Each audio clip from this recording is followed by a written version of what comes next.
He took me to Russia, he took me to China, he took me to Turkey, and I began to really want to know more about the world and appreciate difference. But you never came to Africa? Oh yes, to South Africa a long time ago, but then as you said, I've worked in Rwanda and Uganda and Kenya and Ivory Coast, other places, never Nigeria before I came here. But I think the important thing is that we need to make sure all young people have the experience of appreciating difference. We're living in a world, I'm afraid, where we're going back into our enclaves to be with people like us, whether it's Christian or Muslim or Northern or Southern. I think we have to learn to appreciate, not just respect and tolerate, but appreciate and enjoy people, excuse me, from different backgrounds. So that's what animates me, is just trying to learn more. Okay, so this is your first time in Nigeria, and you've stayed 5 years. I have. I promised my family I would stay 2, but I've been here for 5 because I love our Nigerian students. I'm so impressed with them, with not just their intelligence, but their drive, their dedication to Nigeria. And it doesn't matter what state they come from. They believe in the future of this big and important country. So they inspire me. So if we put all this together and extrapolate it, the kind of enthusiasm, the kind of interest, the kind of intelligence, the kind of community spirit you have from all your students, yes, and they are making sure that these positive vibes get to the grassroots and the younger people. With all this put together, can one correctly say that if this is extrapolated to the greater Nigeria, Nigeria would be a much better country? I think it would be a more educated country. I think it would be a more civic-minded country. One of the things that troubles me a bit is my students still identify themselves from the state they're from or the ethnic group. And I think a project like this makes you believe in Nigeria, in the future of the country, and gives you a broader identity. So I think that could be very important. And I believe all of the projects that we've talked about are replicable, from teaching literacy to building a peace council to having faculty focused on training students at the highest level of academic standards and training them how to use that knowledge. All of that can be generalized. Well, you're here in Nigeria promoting knowledge, promoting peace through your peace initiative and sports initiative, and other things. Did you get a little worried by the news filtering from the United States about race violence, and we going back to the 60s? No, I think we're uncovering problems that have always been there. We're not going back.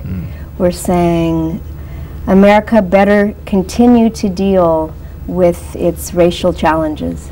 And it's extremely upsetting to see a Ferguson, but it's extremely comforting to see the Attorney General yesterday say that we're going to continue to work on those problems.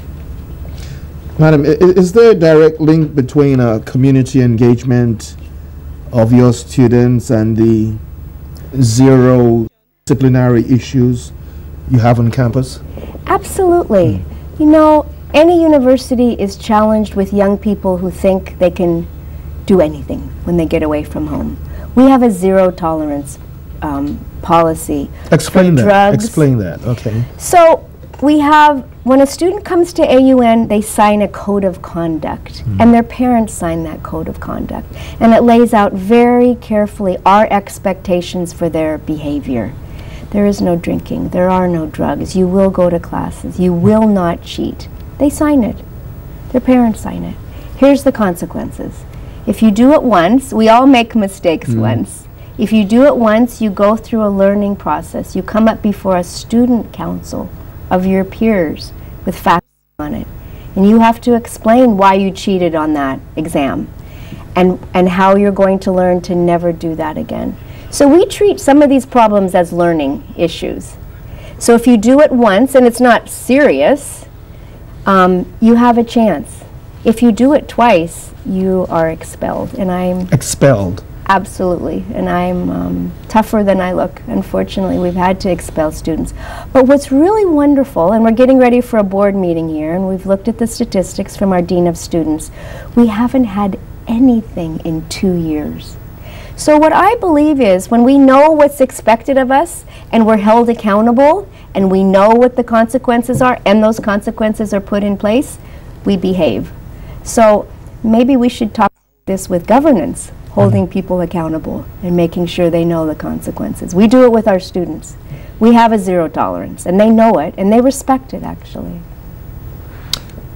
Your board of governors, how is it put together? It's a board, board of trustees. The original board was established 10 years ago. It included Bishop Tutu. The chairman was Ahmed Joda, who has since retired. The chairman is now Mr. Kekere Akun from Lagos. Okay, Kekere Akun. Kekere Akun, yes, yes. Mr. Peter Okocha is on it, and I think there's a football player named Peter Okocha, so it's not that Peter Okocha, wonderful guy. Adamu Abubakar, the founder's son, is on it. Dr. Ifeni, a physician from Nigeria. So we have Nigerians. I mentioned Bishop Tutu from South Africa. We have a woman entrepreneur from South Africa. We have quite a few from America, from American University, Tulane University, the former chair of the National Science Foundation, a venture capitalist from California. What's the strength of your board? It's very strong. Okay. It's very strong. These are comprised of how many people? 25. 25. The most accomplished people from 4 continents. I report to them and we begin our meetings this afternoon. Tell me, you spoke about students from Rwanda and South Africa benefiting from courses at your university. Yes. And that the government sponsors about 20 or gives them 20 20 a year, yes. So the governments of Rwanda and South Africa have decided, in fact, President Kagame, who I know fairly well, said, you're doing the best up there, and you're cheaper than many South African universities now. So they send us a group of students. The first group studied petroleum chemistry exclusively. Petroleum chemistry? Yes, which is one of our big programs. But they're branching out now into computer science, into business administration. We get about 15 a year from the Zuma Foundation, again on full scholarships from the government. And all of these students come from very poor backgrounds. And so the university then provides some additional support, some stipends for them. We cover their e-books and laptops and other things. So Nigerians who are looking to come to AUN should be looking at what areas of study? Well, right now we have majors in 3 schools or faculties, as you call them. So computer science and information technology has about 8 majors. Business and entrepreneurship has what you'd expect in a business school: entrepreneurship, finance, marketing, accounting. But we also are pioneering social entrepreneurship, which is a whole new field. And then our School of Arts and Sciences has all of our sciences: biology and chemistry and petroleum chemistry. We do environmental science out at AUN. We do economics. We do international and comparative politics. We've applied for law, and I'm hoping that we will have that approved to start in the fall, and then we'll look at engineering and Why do you want to do law? There's so many universities in Nigeria already offering law. Why? I thought you were a development university trying to do things differently. We want to do humanitarian law and international law, and look at some very innovative legal programs around the world. As a person, what's your vision for the university? As the president? My vision is, I have many visions. One is that we will be allowed to use technology to reach far more students around your country. And UC has very strict guidelines, but they're beginning to look at what are called blended programs.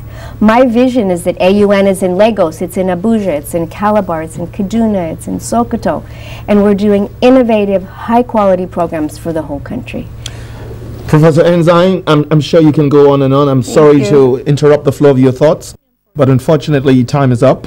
As I said earlier on, time slips by when you're in good company. Thank you very much for coming in one-on-one, and we wish you the very best in all your endeavors. Thank you for having me. Well, viewers, thank you very much for investing part of your time with us. This has been One-on-One for this day with Professor Margee Ensign, the President, American University of Nigeria. Thank you for your time.